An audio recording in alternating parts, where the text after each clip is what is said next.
Hello, friends, and welcome to Monday Show 8. I'm your host, Wes. With me, as always, my partner in crime, Ruuts. Another weekend is gone, another week upon us. Monday is here again. It's time to talk some VR, brother. Yep, it is actually. And although the fact that Mondays do suck, they suck a little less because of the Monday show. So, I agree. My favorite thing to do the Monday Show because this is the time where we get to talk about what we've been playing, and it all works together. We talk about what we've been playing. We play what we want to talk about. Uh, it's a cool little system we've got going on here, and this is an interesting week. This is going to be an eclectic show. Lots of diverse applications on this program. Probably the most wide array of different genres that we've had on the Monday show yet. Am I right about that, Roots? yeah, actually. And a lot of surprises as far as like just the lineup. I looked at the four things we're talking about, and I could have told you, this is what I think would be the best thing, and this is what I would think would be the most boring, and flip it upside down, and then you got what you have. Yeah, I got to agree with that. A lot of surprises here with a lot of this stuff. So let's go ahead and get into it here. First of all, let's talk about the thing we've waited for months and months and months and months, and that being the Arizona Sunshine Damn DLC. Roots, should I tell the damn joke one more damn time Yeah, about the damn DLC? yeah. I mean, hey, you know what? It's about damn time you do. Yeah, this damn thing. I've had about damn enough of it. Anyway, the damn DLC. I played this on Saturday with my wife, and yeah, played it on PlayStation VR. Picked it up on PSVR, and early impressions. I like it. Kind of gets off to a fast start, which I enjoyed. You know the bottom line here is that this is more Arizona Sunshine. If you played Arizona Sunshine, you know what you've got here. And the one really good thing about Arizona Sunshine is the gunplay. Well, they give you plenty of that. I can say that for this title. They start you off with a horde coming at you, and you've already got your gun. Your clip's already almost completely full. I mean, your not your clip, but your actual ammo inventory. You've got somewhere between 200 and 300 rounds, and right off the bat, there's no warm up. It's just here's your gun, go. And I thought, I really enjoyed that aspect of it. I thought it was a good way to start this one. What did you think? Yeah, I agree. I know I saw on Discord some people were complaining that there's too many bullets. It was too easy. For me, that's good. I like to start with bullets. And it really was it was refreshing. Like I don't know. I wasn't going into this game looking to scavenge. I've got The Walking Dead Saints and Sinners coming out. It's gonna have plenty of scavenging for me. As far as zombie games, but yeah, it was definitely it was good. It was I was blown away. It's been a while for me since I played in this game, and I was blown away by how good the scenery looked. I was like, wow, I forgot this looks really beautiful. Of course, this is the first time I got to see it in the Rift S, but yeah, it was definitely it was cool. Yeah, a bit of a different experience for me there playing on PlayStation VR. Uh, Terrible, heavy aliasing, like shimmer from hell in this game. It was really bad.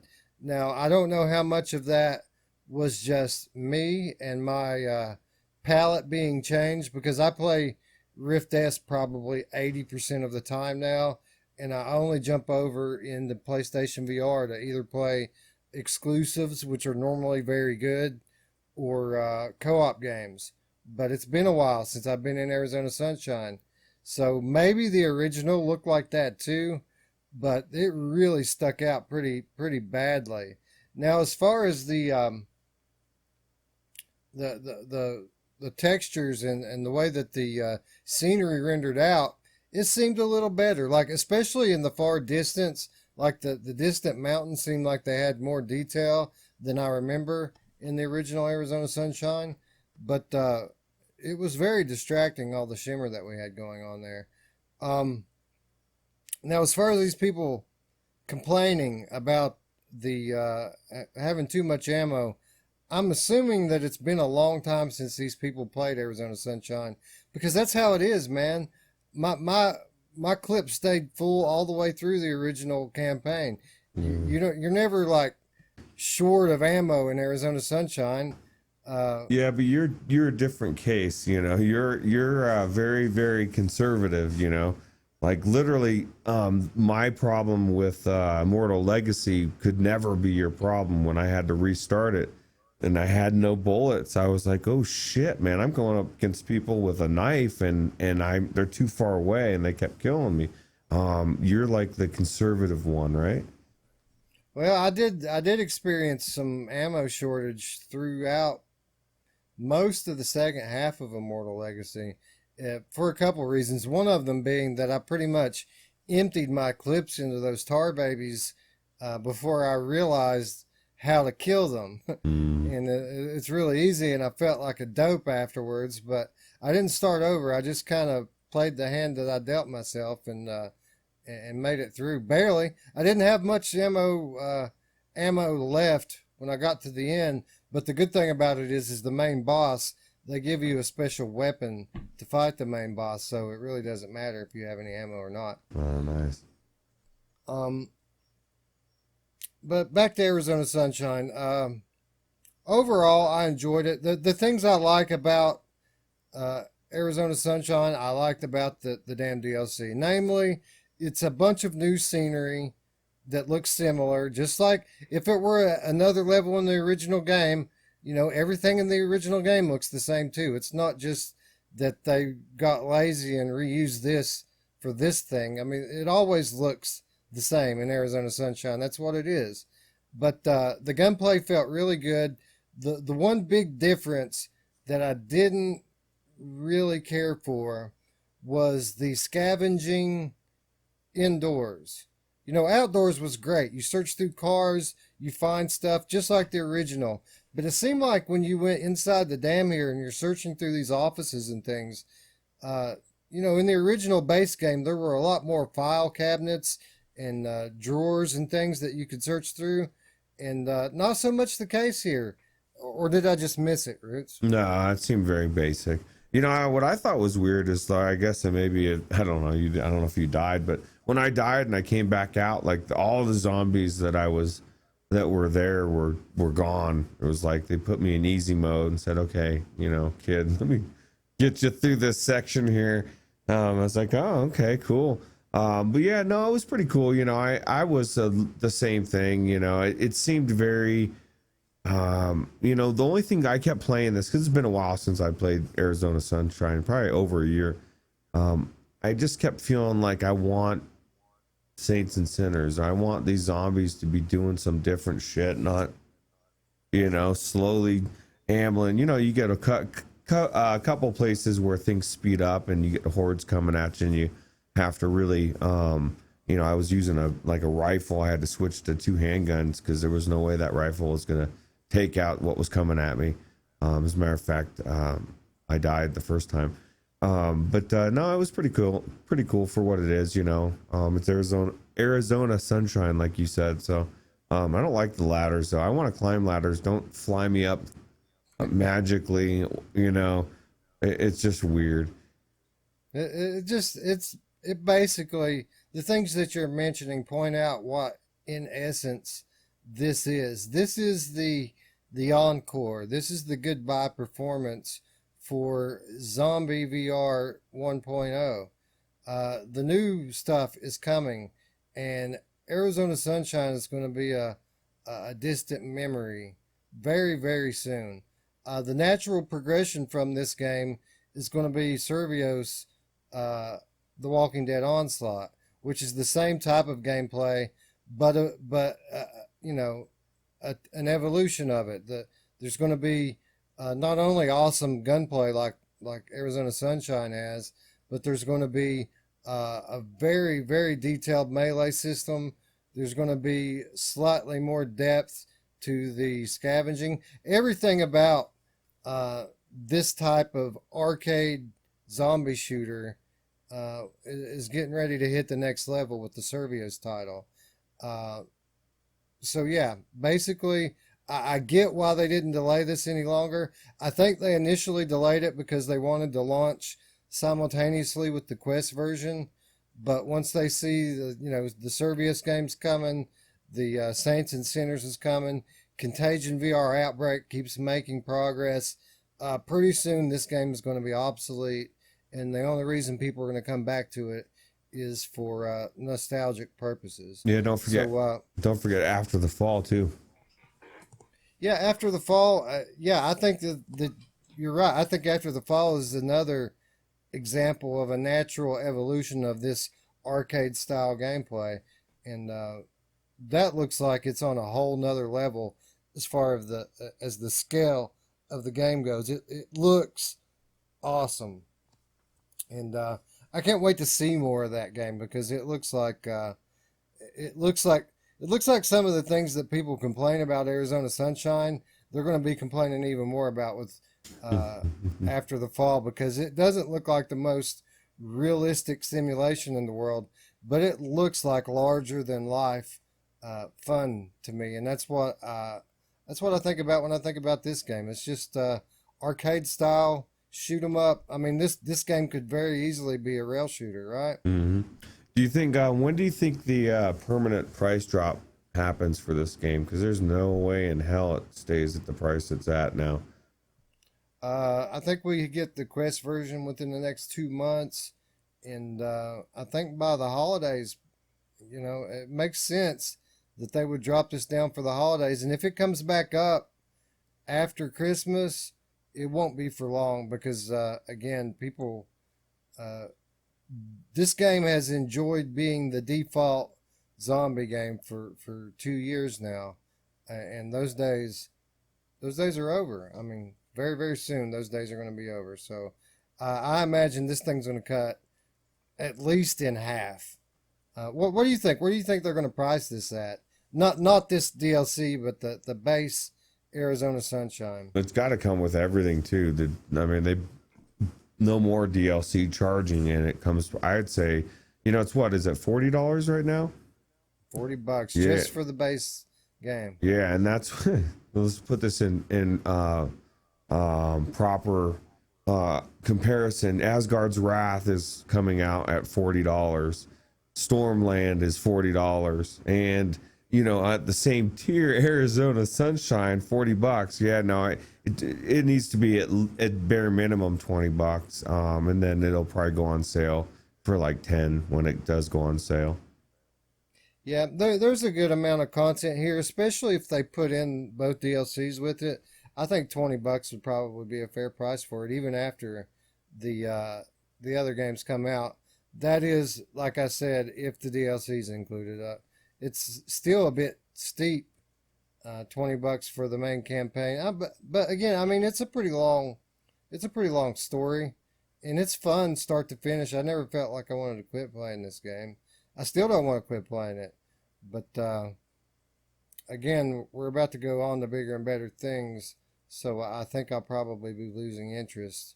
As long as the co-op for Onslaught is what it should be, I think this game is going to get retired pretty quickly. Yeah. Rest in peace. Rest in peace, Arizona Sunshine. We hardly knew ye. Yeah. All right, so let's move on. Just a few words about Intruders, Hide and Seek. And trust me, we have more than a few words to say about this game. This is a wonderful game. But it's already been said in our review discussion. So for those of you who are interested in what we think about this game, just scroll back to that. It wasn't that long ago, maybe a month, 6 weeks ago, we reviewed this game, and we both liked it. Now, why are we coming back to it? Well, the reason why we're coming back to it is because this was originally a PlayStation exclusive, but this past week it came to Steam.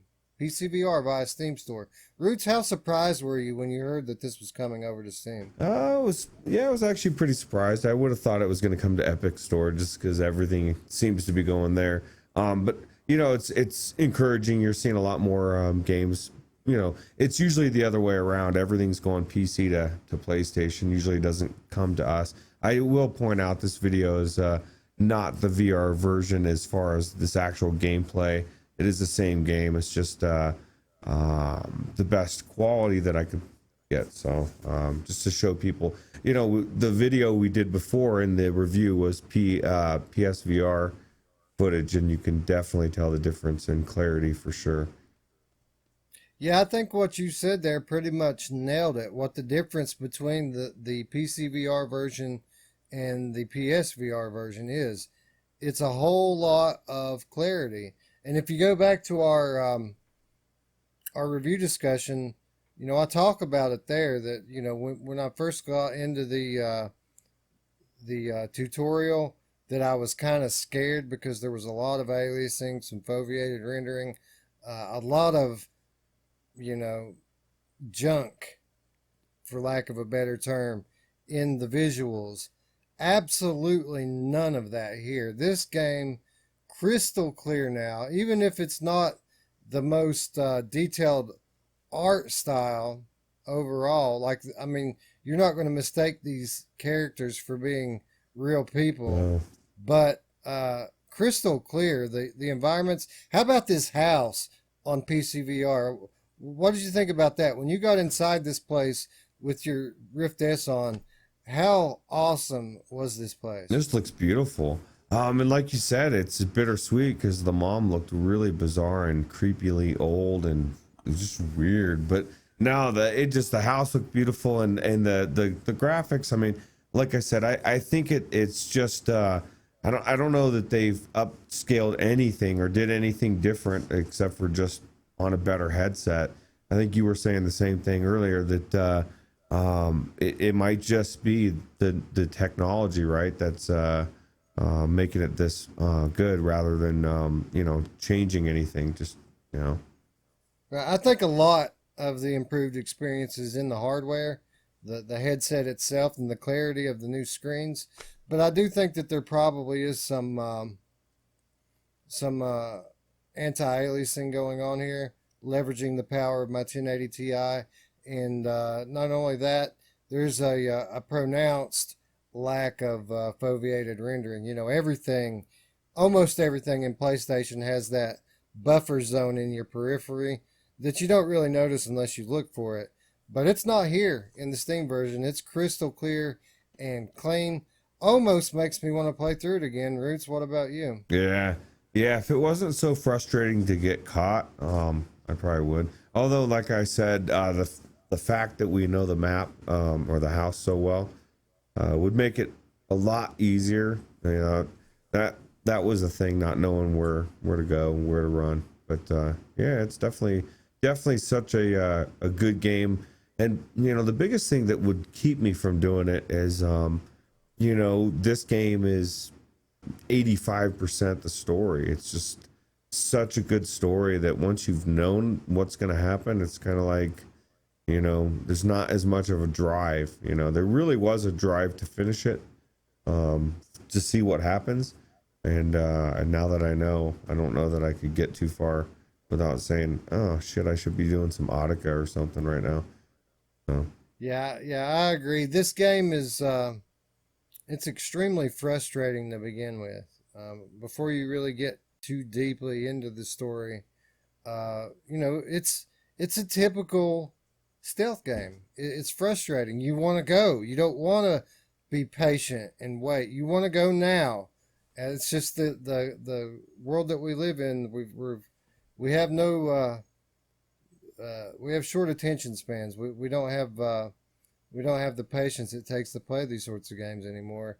And yeah, I see what you're saying. It would be kind of difficult, especially, you know, the whole thing that made this game so great was the story, was the twist.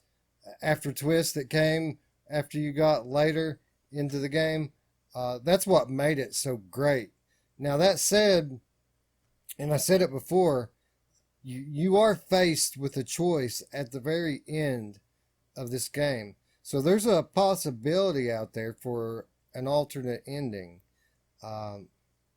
That entices me a little bit. Is it going to be enough to pull me all the way through this, 4 to 6 hour stealth campaign? Oh, it wasn't that long, was it? It was about, 3 or 4 hours to play this? Yeah, and like I said, if you went through it and you knew where to go, it might take you maybe 2 hours.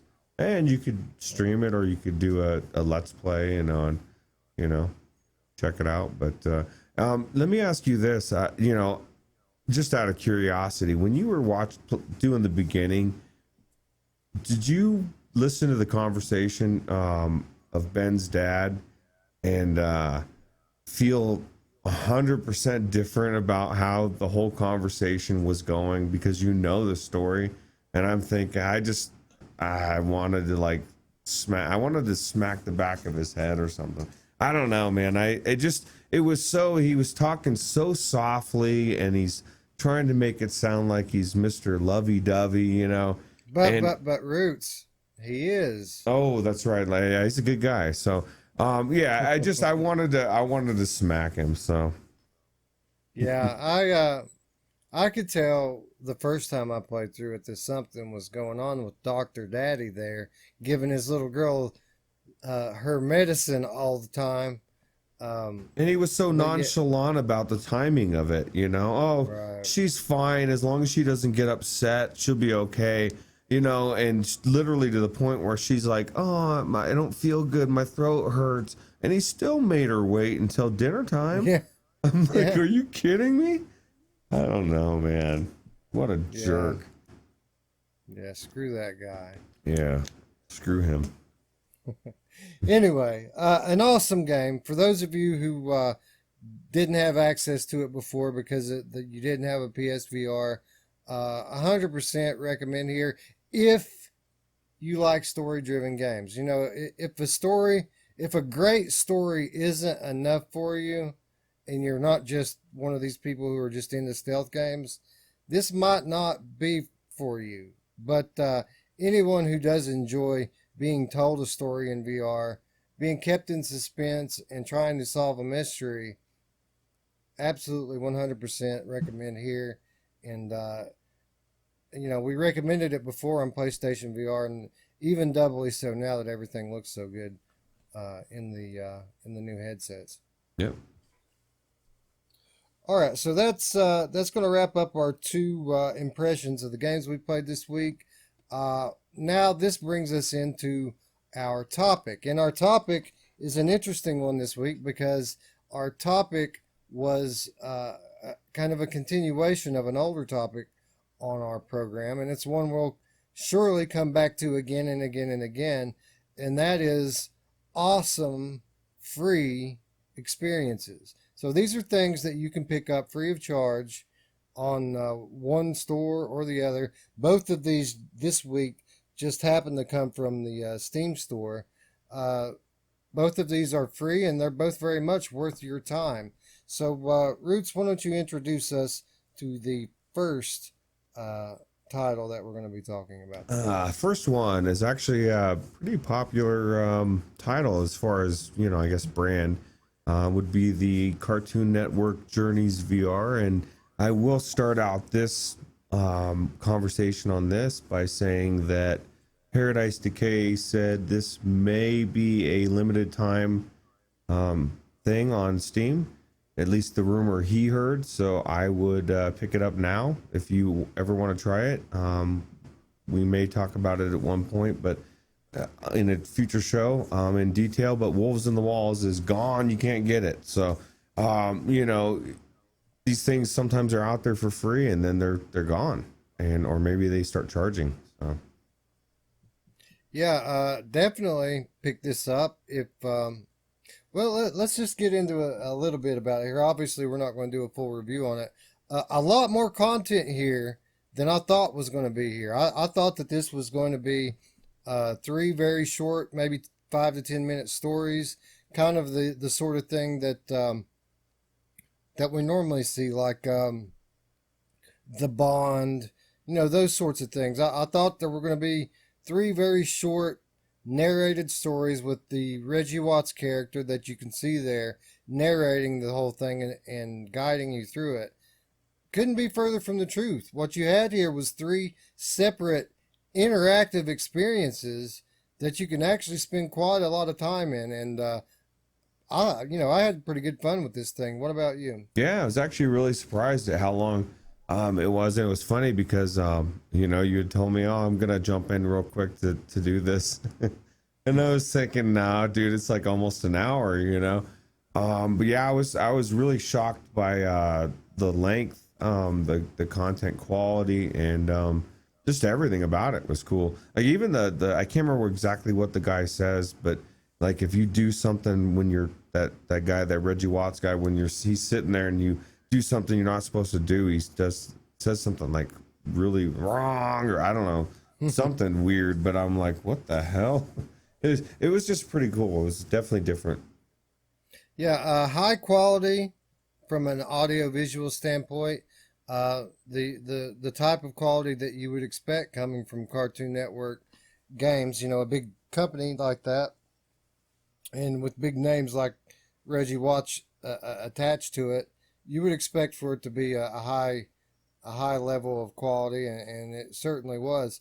Well, one of the things that really surprised me about it, Ruuts, is they introduced to you um, the three experiences up front, and they kind of give you an idea of what kind of an experience you're going to go into. So you have the one here that plays with scale. It puts you on a smaller scale and puts you into a gigantic world around you. Then you have the one here that's more based on the arts and very musical. And then you have the one over here that's really spiritual and trippy. And immediately in my head, I thought, okay, the trippy one I'm going to like the best. The music one I'm going to like the second best. And the one that I'm going to like the least of all is the one that plays with scale. So let's start with that one, work our way to the right, and save the best for last. Well, surprise, surprise, the one that plays with scale, in my opinion, was the best one of the three. And then as you go from left to right, they decline in enjoyability, in my opinion. Did you like one of the other two better? I thought that the B one was probably the best one. It's funny you say that, because that was my exact thought. I thought this trippy one I'm gonna like. I didn't think that I wouldn't like the B one. I didn't really pay too much attention. As all I know is, like, I thought the trippy one was going to be the best one. And then when I went into the B one first. I just went left to right, and I thought, wow, this is really cool. This is pretty cool. The trippy one was cool, but it just seemed like the puzzles were a little bit, I don't know, I just wanted to get it over with. The B one, I didn't want to get it over with. It seemed like with the trippy one, they were really trying heavily to instill these new age spiritualism ideas into the player. Did you notice that? Yes, I do believe in Jesus. When he started talking about Reiki and all this stuff, I was like, nah, I rebuke that. So, I'd noticed that. I see that everywhere and everything. So I just kind of pushed it off to the side. But I did notice that, and it was weird. It was not a bad experience, and I could see how somebody could like it. Oh no, not bad at all. I enjoyed all three of them, to be honest. I just I didn't like the ones I thought I was going to like the most are the ones I actually enjoyed the least. Yeah. Let me ask you this. This really came off to me, and especially the B one, as a demo for a larger experience. Like maybe they were trying to rope in the user into paying for a larger game. Did you get that feeling as well? I don't know. To me, it seemed more like something you would get to showcase VR. Like, hey, check this out. This is like some experiences that you can try VR or whatever. not that we would go show to people, but something that's great for somebody coming into VR that's new. It's free. You get to play it. Maybe they've been working on it a while. It just seemed like maybe to me, maybe a year late for what it, should be. Right. It was cool, but it was, if I had paid money for it, I'd be a little, depending on how much money. If it was over $10, I'd be irritated.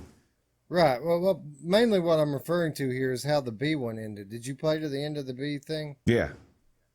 Yeah, there was story there, a lot of story left that they set up. I mean, they were setting the story up, but unless I was supposed to go back into it and finish it, it didn't seem. It seemed like you were just getting started with that thing, to me. Yeah. I didn't. I just kind of skipped over the story part of it. I don't even remember what it was about now. Okay. My thing is, I was just checking it out and stuff. So, if there was like an elaborate story there that, I'll have to go back in. Yeah. Well, we won't break it down to that level and review it. I'll say, pretty much echo what Ruuts just said here, that, it isn't something that you would really pay more than $5, maybe 10 for, as a whole, but it's a great demo, especially for younger players. I think would really enjoy it a lot. It does get boring at times, the gameplay of it, but the artistic value that it has really carries the experience. So even if it isn't the funnest mini game in the world that you're playing, the characters that you interact with, the worlds that you visit, the sights and sounds, that's what makes it worth your time, more than anything else.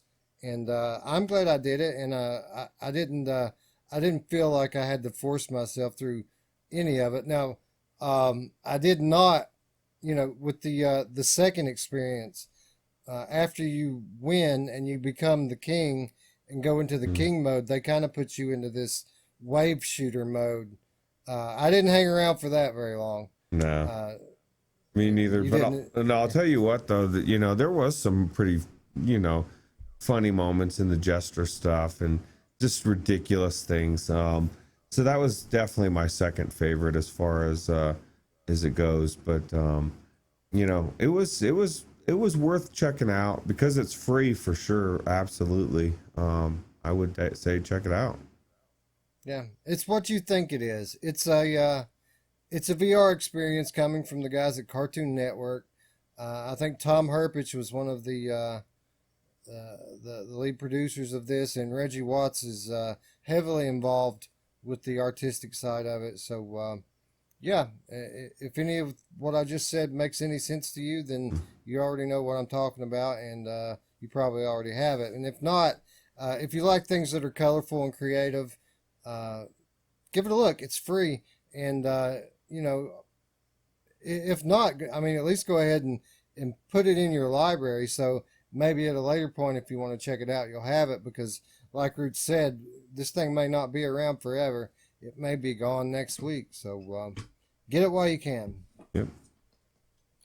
All right, and that brings us to our last item of the day, our last free experience of the day, something that actually just came out recently, and the surprise of the week. Wouldn't you agree, Ruuts? Oh yeah, this thing surprised me for sure. As a matter of fact, it was one of the things that when I looked at that we were going to talk about it, my initial thought was like, I don't want to go into this, and boy, was I completely off the mark. But it's because of all the previous experiences from similar things that are of this nature. Yeah, I thought that I would enjoy it, because I even enjoyed some of the older ones, even though they were low quality. What we're talking about here is a title called Versailles VR. The palace is yours. This is a free educational VR application from Google. Google actually released this just a couple weeks ago. And what this is this is a one-to-one realistic move at your own pace tour of the palace at Versailles in France. This palace was built by King Louis XIV in 1682 and was the main residence for French royalty for just over 100 years when during the reign of Louis XVI and the onset of the French Revolution, this place quit being the mainstay for French royalty. But that said, this is 300-year-old architecture, 350-year-old architecture, and even more important than the architecture here is all of the art that's contained within.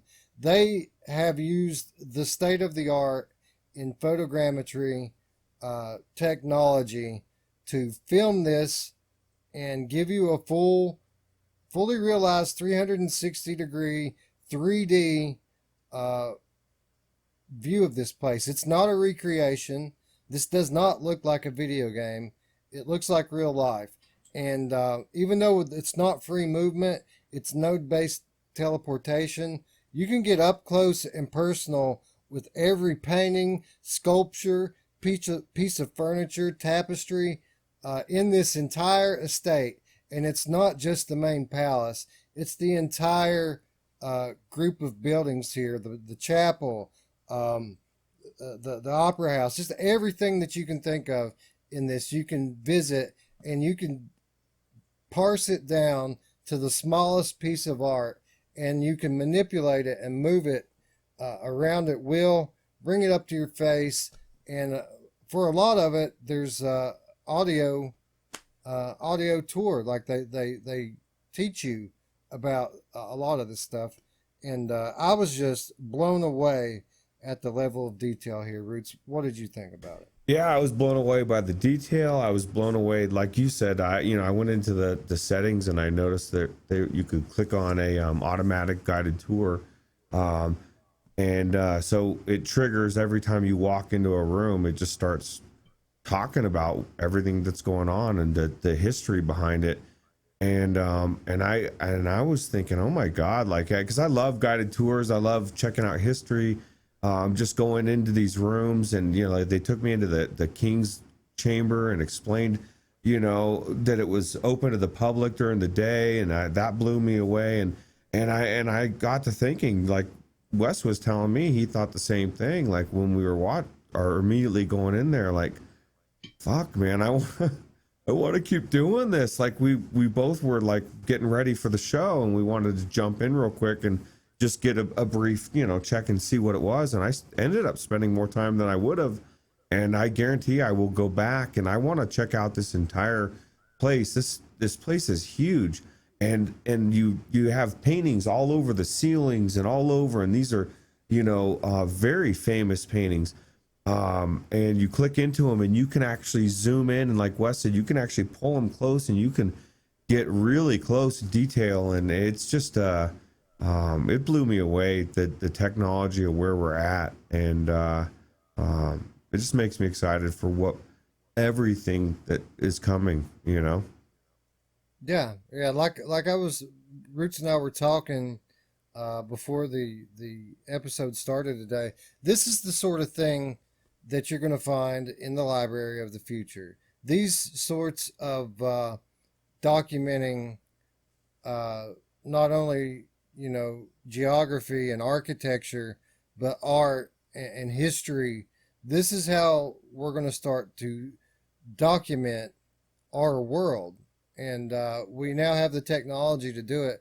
And as you see this guy look down that hallway, and the entire roof is a big painting by some, Renaissance man artist from way back when. Inside this experience, that whole hallway, the roof of it will be parsed out into sections, and you can view each section up close. I mean, so close that you can see the paint cracking and the brush strokes. I mean, that's literally the level of detail in this thing, and it's amazing, Ruuts, that you can experience something like this that would literally take you all day if you wanted to see all of it in one sitting, it would take you all day to take this all in, and they're giving this away for free. I know. It's so cool. Like when you first start the thing, it tells you, you know, that you have the whole place to yourself, you know, and it was kind of cool the way they did that. And I'm looking at it more from a how awesome it is from a historical standpoint. As you know, they're taking this and they're archiving it, and in a way that's it's going to revolutionize everything. And I was talking to you before about like a camera. Imagine a camera that could record your, just like a normal camera, video camera, and you're recording your kid's birthday party or something. And the technology is set up to where, you know, you store that aside, and your kids, when they're your age, could literally go into that experience, and they could walk around and they could watch that footage, and like they're there and see themselves as a little kid and see you back when you were younger. And it's just crazy where we're at technologically. And this experience just opened my eyes to just how close we are, and how awesome it could be. And historically, it's just amazing what they're doing with it. That's why I think it's free. You know, they're already wanting to do this anyway, from a historical standpoint, and why not? Why not release it to the public for free, right?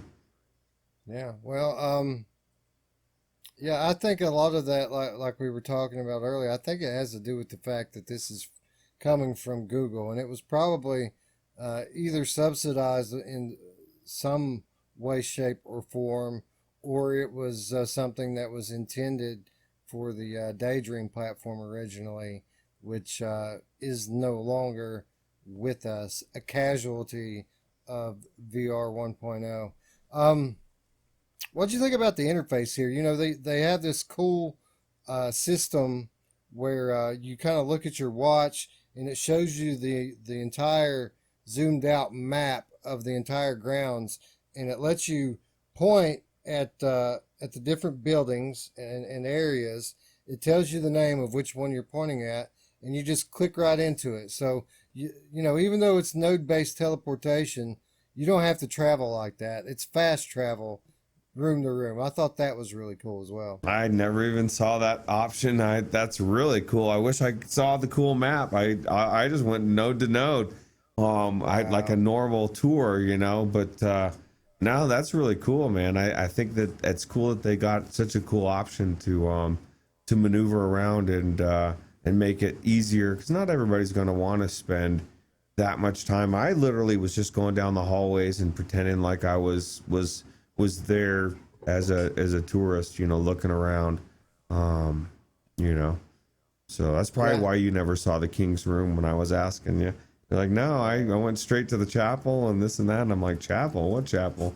But that's me. I was flying around through that thing. Now, to be clear, if they would have given me like a free locomotion, or even just a normal teleport that wasn't node based, I probably would have done what you did and just roamed the halls like a tourist. But there's no turning options. You have to stand up and turn, and it's all node based. So it's kind of like Wilson's Heart, moving through Wilson's Heart. A bit of the pain in the butt to move around that way. But the fast travel really made it a lot easier, and that's kind of the reason why I flew around all over the place there. What Ruuts is talking, there's a lot of corridors in this thing, lots of windows. You can see outside. Another cool feature is there's a nighttime mode. So if you wanted to see what it would feel like to be walking down these corridors in the middle of the night, you can do that, because all you gotta do is go into the menu and flip a switch. Now, one of the things I did notice is a lot of the stuff in the menu was grayed out. Did you have the same experience as well? yeah, I did. So I switched around. I checked out the night mode, and they had a chandelier mode, but it was probably grayed out. I didn't really notice that they were grayed out, but I'll take your word for it. I'm assuming, I don't know what, that's kind of weird, right? Why would it be grayed out? Yeah, it was quality, like the quality setting, like the visual quality was grayed out, and it was set to low, which is what really blew my mind because this thing was super sharp. I mean, it was impressive. No, mine How? wasn't locked, dude. I turned mine to high. Oh, you did? I Yeah. couldn't turn mine up. Yeah. It was all grayed out for me. Yeah, it's weird because there's not too much difference between the 1080 Ti and the 2080 regular mode, you know. But That's strange. Well, I was very impressed with the clarity of it and the sharpness of it. Now that could all been my my super sampling that made it that way, but it was, like I said, you could see brush strokes, you can see paint cracking. It was legit. Uh, I can't praise it enough. I've been in a lot of these experiences. A lot of them, though, was from my early days in VR, way back in the year 2018 and 17. Uh, you know, as many of you know, the technology has grown leaps and bounds since then. All that stuff was really blurry, and it was still kind of cool because of the prospect of being able to visit stuff like this. I don't live where Alex lives. I live in the new world, not the old world. I'll probably never have the opportunity to see this stuff in person. So even the chance to see this stuff blurry in VR, I really appreciated. For example, there's one that takes you to Venice and gives you a tour of historical Venice. You go ride down these gondolas and visit all the old sites of the old city. And it was very blurry, but I still really enjoyed it a lot. It was clear enough to make out where you were and what was going on. And it was a guided tour by a college professor, and I really enjoyed that. That was probably the second best, but it doesn't even hold a candle to this one. This one by far has the highest production values, has the most content, and I really can't believe that it's free. It still blows my mind that they didn't even at least put $5 on this thing because it's incredible. yeah, that's what I was gonna ask you first. What you would pay for this, or what do you think would be a fair price that you would pay? No, trying this now, because I would say I would say $10 would be a fair price. I would probably pay 20 for it. I'm glad it's free. Obviously, I'd rather pay 0 for it, but I don't know. What do you think? I think that it's kind of difficult to sell people on this kind of an experience because so many people that have VR, they have it to game on. They don't have it for this kind of stuff. I mean, that's changing more and more with the Oculus Quest and the Oculus Go and all these different new standalone hardware kind of is broadening the user base a little bit. But I think they could have sold it. They probably could have sold it for $10 if they had a good substantive demo. I mean, there's enough material here that they could have given you, Like one room. or one wing even, They could have given you that whole left wing and still had tons of material left that they could have put behind a paywall. I think they could have legitimately charged $10 for it. And for someone like me who really appreciates it, I think it's probably worth 15. Honestly, 20 might be a bit much for this type of an experience. I just loved it that much, so I guess maybe I'm a little jaded or biased in that respect. But I just think the fact that they added historical narration as far as like a guided tour to me made it that much better. It's cool to look at stuff. But to go through and to have them telling me stuff that I had no idea that I thought was very fascinating, it just made the whole thing that much cooler for me. So you know what it really what it really brings to my mind that I think is just cool to even think about. And now we're getting off into the realm of fantasy and speculation, so I won't go down it too far. But if they can map out real world stuff like this, photorealistic the way it is, and let us walk through it, like we can. What does this mean for the future of gaming in VR? Because if they can put you in this type of a scene today, just to be an observer, tomorrow you can be a full participant in a scene like this.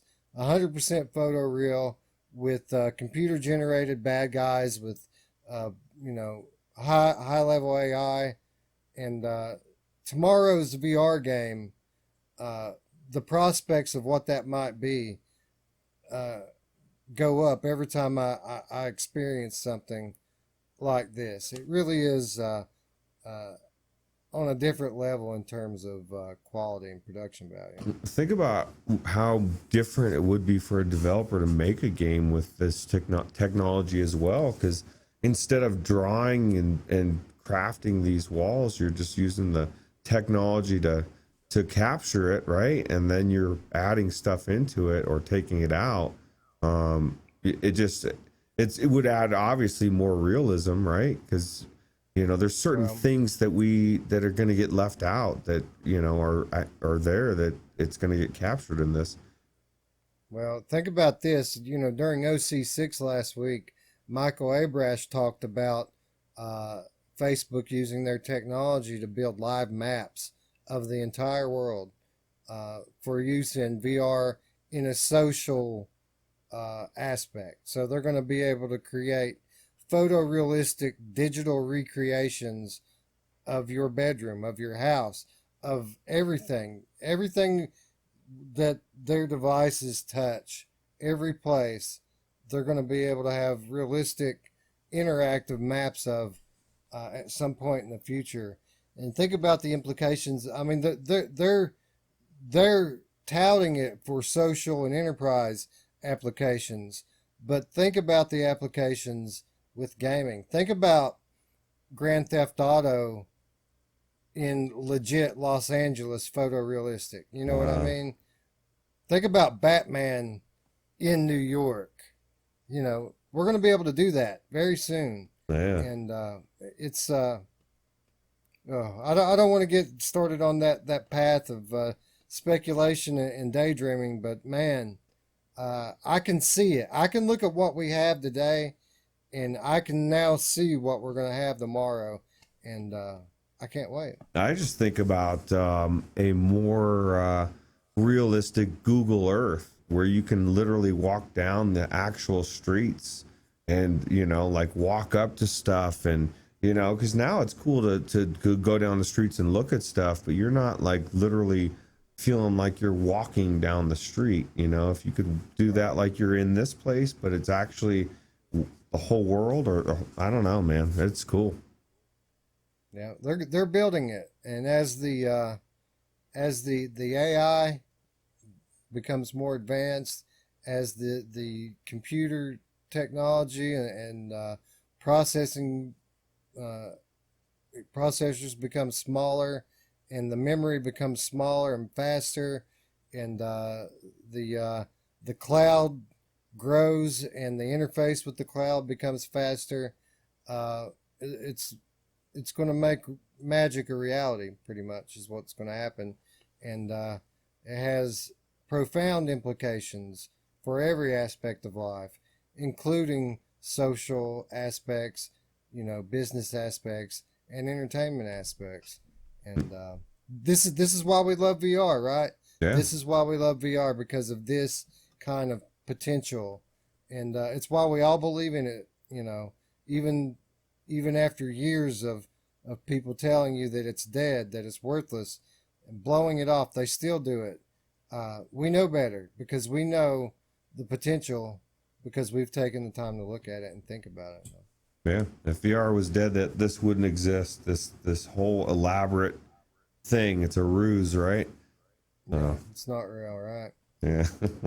It's not as real as my COD zombies, bro. That's right. Fortnite for life, bro. Fortnite it. All right, guys. I think that's going to wrap it up here. We've kind of gone off the rails with it. What do you think? Do you like these sorts of interactive educational experiences, or have they all been blurry crap for you below? I'm sorry, before. Let us know in the comments down below. And if you've liked the video here, you know what to do. Click that thumbs up. If you're new to the channel, don't forget to subscribe and click that bell to stay up with all of our nearly daily content here on the Virtual Strangers channel. With that said, folks, we would like to thank you for watching. And for Ruuts, I'm Wes. We'll see you tomorrow, friends. Bye-bye. Take it easy.